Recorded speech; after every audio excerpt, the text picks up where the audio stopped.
Well, good morning. Merry Christmas. Whoa, whoa, whoa, whoa, whoa, whoa, whoa, whoa, whoa, whoa, whoa. Well, Merry Christmas. Well, this will be the.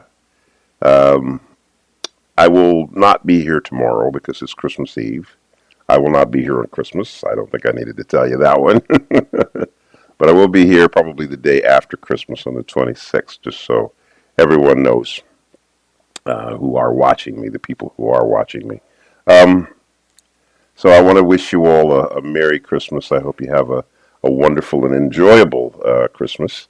And yeah, so any whoosies, um, we're going to continue for now into finishing, getting closer to finishing painting up this one scene, or at least painting up this one layer. So yeah. All right. So and for those who are new to my channel, I am doing an animated short film, another film. I've done several, and I'm doing it in real time and showing you step by step what I'm doing.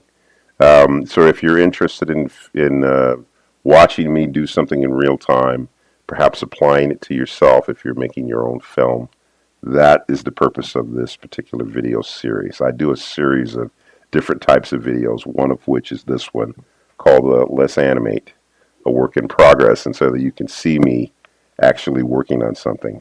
A lot isn't covered in the 20 some minutes that I work, so it's done this way purposefully also for two reasons. One, to show you in real time, because real time I think it works better.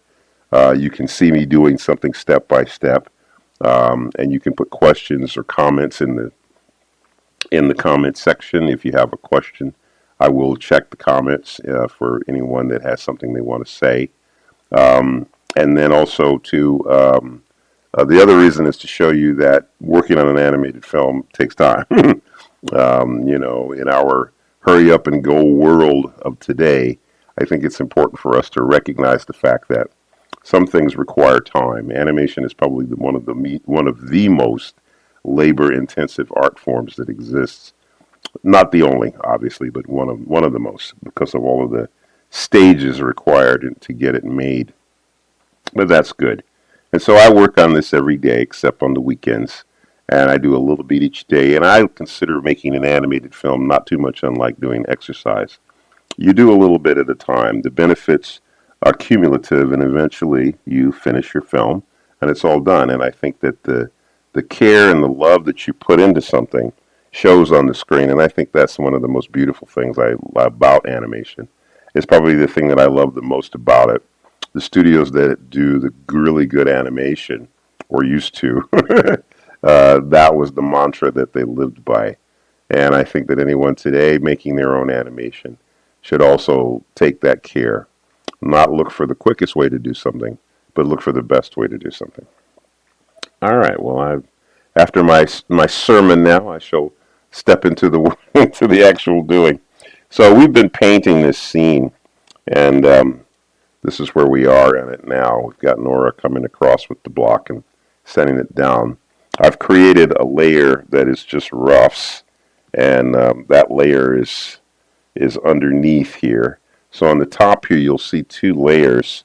And I'll put my, let's see, I think you should be able to see it. If I click, say, here, you'll see that that's a rough layer. That's underneath. So over here you have roughs, and then right above it you have the color. So if I click on this, now I have a blank area on top of the color area that I can now trace my line and do my paint. So that's how I'm doing this. The background is on a separate layer here with the block, which hasn't been painted yet. So that's how that's being done. All right. So I was at 19. I'm at 21 now. So we'll go here. I'm going to switch off the onion skin, which is down here in the bottom left corner. Let's see here. Switching that off allows me just to see the layer that I'm tracing over. And I'll set my brush here for the solid on the top. I will get the black color, because I'm going to be doing Nora's hair, and off I go. If you were doing, if you're used to using your computer to do straight lines or very perfectly done lines because you have a program built in to you have a program that allows you to do that, then I say, yeah, go for it, do it. But Rough Animator doesn't have that as far as I know. So if you're trying to make a really straight line, you're just going to have to do it by hand and just be really careful as you're making the line. Generally speaking, what I do with this type of, in this particular section, is I make the image as large as I can make it so that I can see the line better, and also I can control my hand as I'm making the line. So there we go.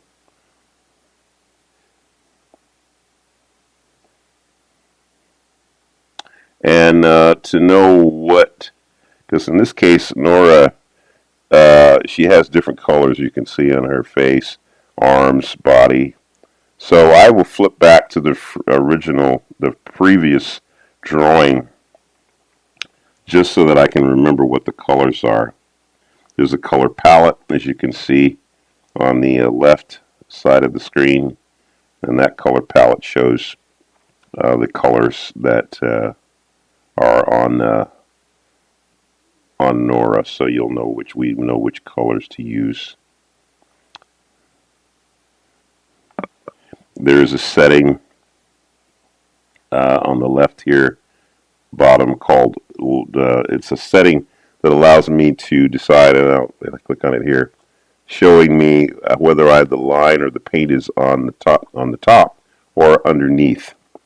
I've had it set right now for underneath because, for instance, when I go up to this line here with my flesh color, I don't want to. I want to be on top. I want to be underneath that line, the black line.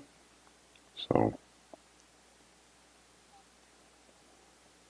I press draws behind. That allows me to come right up to the line, and because I'm underneath the line, it just automatically puts me underneath that line, which is great. And that holds true now for the colors on her shirt and everything. You know, like here, there. And see, these lines can intersect.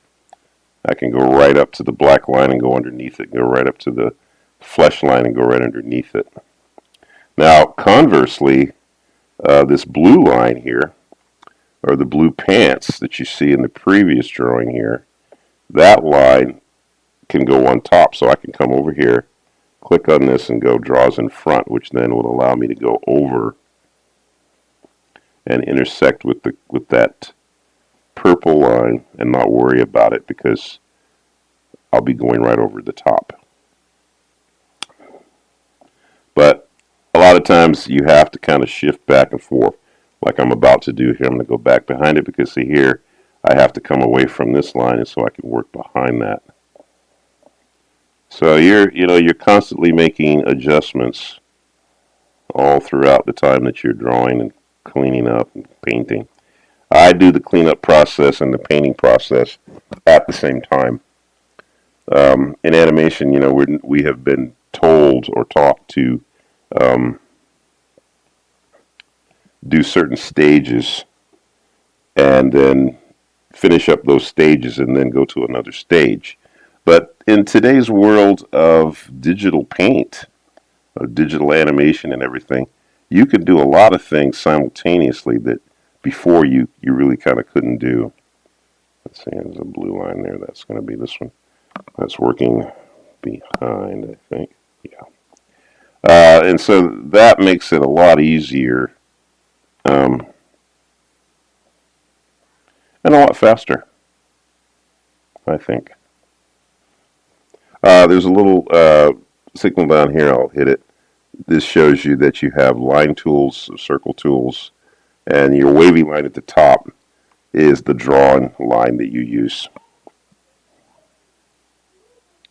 Okay, so now I got all that done. I go to the paint bucket and I can drop in my color here. Now I keep the draws behind there so that I can fill in these little areas because sometimes the paint doesn't always completely cover and it'll be spotty. And when that happens, the easiest thing to do would be just to take your brush, do the draws behind, and that'll allow you to fill in those little spots. On her lips, I put white behind the lips, and let's see, the shirt is blue here. Sometimes when you get these little areas, they don't always fill in, and so you end up having to go back by hand and fill them in. But that's okay. Let's see here, shoes. Yeah, little tiny areas a lot of times won't fill very well, so I just use the draws behind to fill in those areas. There we go. And another completely painted Nora image. All right, I'm going to go to the next one. All right, we'll do the same thing.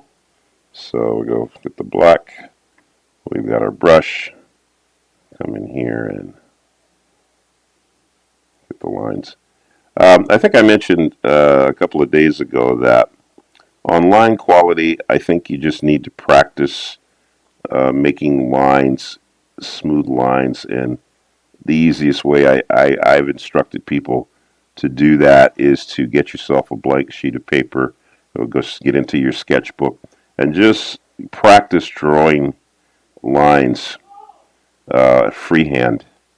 Just practice, putting a line down and trying to do it without, lifting your pencil up.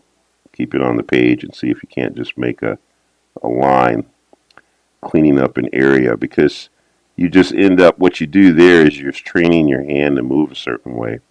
Also, too, you might move the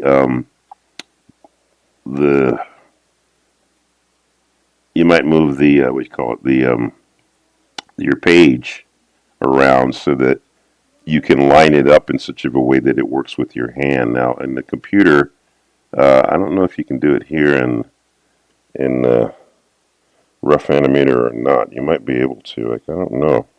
Come to think of it, you probably, I don't know. Let's see. I wonder what this is. What does that do? I'm not sure what that does. I'm going to say that I think it might.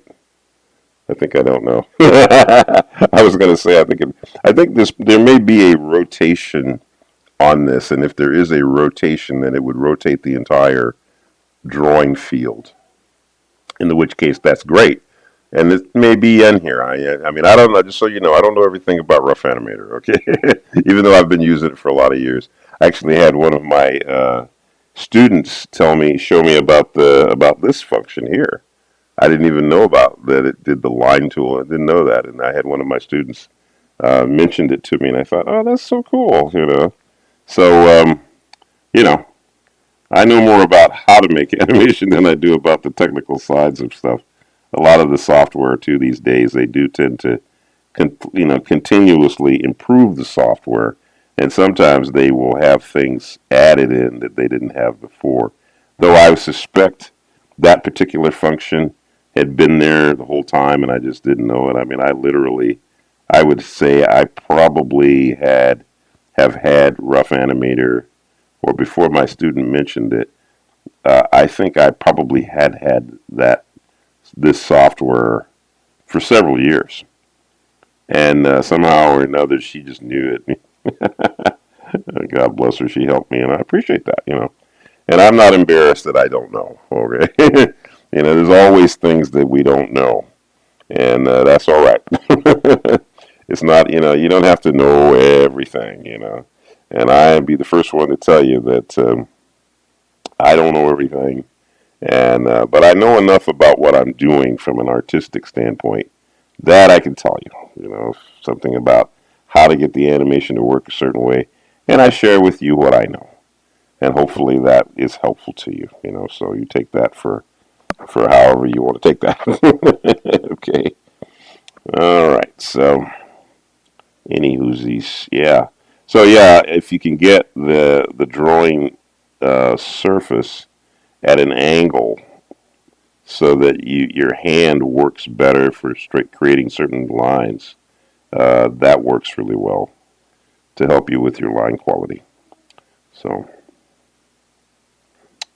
um, oops, let's see, that was on top there. Let's undo that. We want to do underneath here. So that blue line is underneath. There we go. There we go. Boom. All right. Okay, and then what do we do? Oh yeah, we got the. So we need the line tool, and that's going to go on top, I think. Yeah. Okay.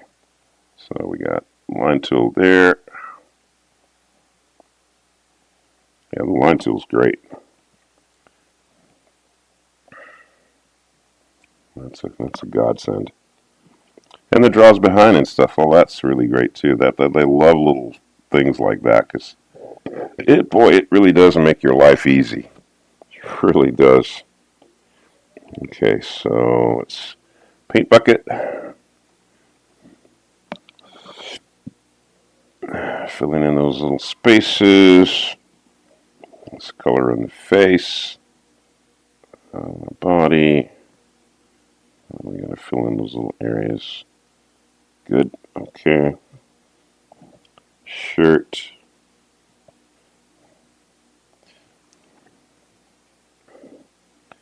Pants.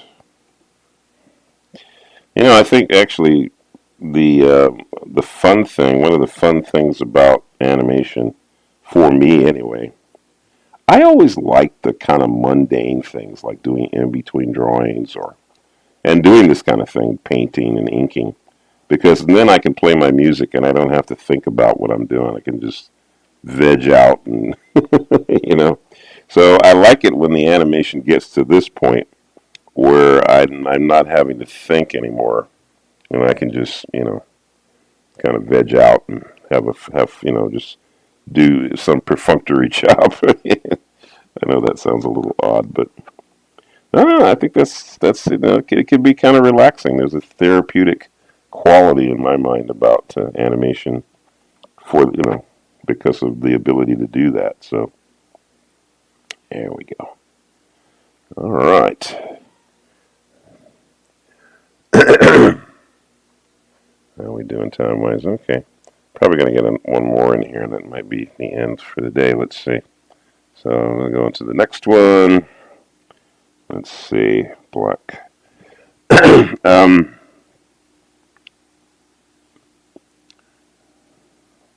I think that, the colored line thing you do when you're animating, I like it because it's akin to what the Disney company used to do back in the day when they were doing inking and painting on their animation, where they had colored lines instead of, the Xerox line. One of the things that, and I guess I kind of have to agree with Mr. Disney himself, but I guess he wasn't really much of a fan of the Xerox, which was the way that they ended up doing a lot of their stuff later. Apparently, my understanding was that he was not a big fan of it. He didn't like it. When they did 101 Dalmatians, I guess that, the look of that with the Xerox made sense. Um, yeah. And I can kind of agree with artistically that choice because some films lend themselves, I think, to a certain, there was a certain graphic quality to 101 Dalmatians that I would have to agree it made sense to do it with the Xerox line because the whole movie and the story and the way it was illustrated, it had a kind of a graphic quality to it or whatever. I don't know. So I agree with that one. But I agree with Mr. Disney too because he liked the cleanup or the ink line, and I can see why because it made the characters look like they were illustrated. It sort of took them away from being drawings and it made them look like little paintings. So I agree with Mr. Disney. I think that you look at something like Bambi or Dumbo, those are just really beautiful. The Pinocchio, you know, I think he was right. And so I like the color line, and that's one of the reasons why I do it on this stuff. But it is labor intensive. It's a lot of work, and you're going back in, and you got to it can be a lot of work. It really can. Um, but I don't know. Like I said, I think it's I kind of like the idea of not shying away from the effort. And look at where we are today with the AI and everything. I mean, my God, AI creates these amazingly rendered images. So are we not really saying that we do kind of like these over rendered or over processed images? I think we do. And yet animation, just by its very nature, encourages tremendous amounts of work that in reality we sort of want to avoid if we can. So it's kind of almost kind of counterproductive in a way. But you know, once again, you come back to what works for you, I guess. You do what you want to do. If you want to do the hard work, you're going to do the hard work. If you don't want to do the hard work, you're not going to do it. That's really what it comes down to. You really only are going to do what you actually really want to do. You're going to avoid, if you don't want to do the hard work, guess what? Probably not going to do it. I think in having that attitude, though, see, if you do something and you put your very best foot forward to do it, you do the very best job you can always kind of come back and say, there's a certain level of pride, I guess, or, well, for me, it's an accomplishment thing. I mean, I like giving it the very best I can if that's possible. So I think that's a good thing. But I mean, I think you should do that in everything, really. I think everything you should give it your best. You should always give it your best. I mean, I don't know why you would do it if you don't. If you don't give it your best, it's kind of like you're cheating yourself. You're cheating.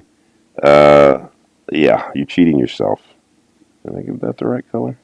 Yeah, I did. Okay. Yeah, you're cheating yourself if you don't do the very best job you can when you're doing something. You're cheating yourself, and you're kind of cheating your viewer, aren't you? Because if there's a better experience that people can have looking at what you've done, well, why wouldn't you want to give them that better experience? Is it going to cost you something? Yeah, well, maybe that's okay. You know. Anyway, only you can determine that's what you want to do or not. You know, you're either going to want to do it or you're not going to want to do it. It's always going to be one or the other. There's no. That's a completely individual choice. So, all right, good people. Well, look. Hey, Merry Christmas once again. Um, be thankful.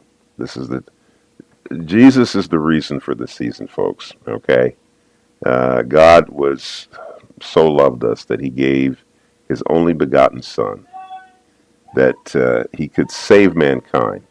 And God is so good. He's given us a free will. We can choose God or not choose Him. But God sure gave us a way out of our sin, a way out of our problems. And like any good father, I don't know how we think that we could be a better father than God. But God doesn't violate His word. He's given us free will, so He won't force us to do anything we don't want to do. And as much as He wants us with Him, He gives us the freedom to decide whether to be with Him or not. I know I talk about the Lord a lot when I do these things, but I couldn't do anything without God's help and without His intervention in my life. None of us could. So that's why I say what I say. Thank God for what you have. Thank God. I thank God for the talent that I have. I don't consider myself the most talented in anything, but I am thankful for what God has given me. And so that's why I encourage you to be thankful as well. And God's not responsible for the bad things that happen, even though people blame Him. God's got nothing to do with that. Every good gift and every perfect gift comes down from the Father of lights, in whom there is no variableness nor shadow of turning. God is only good, and there is no darkness in him at all. So, but you have to spend some time in the Word of God to know that. You might not learn it from church. You're going to learn it from God's Word if you spend the time. And like any situation, the more time you spend with someone, the more you know about them. I've been on this earth for 70 years, and I've gotten to know the Lord, and I've gotten to know the Father and the Holy Spirit pretty good.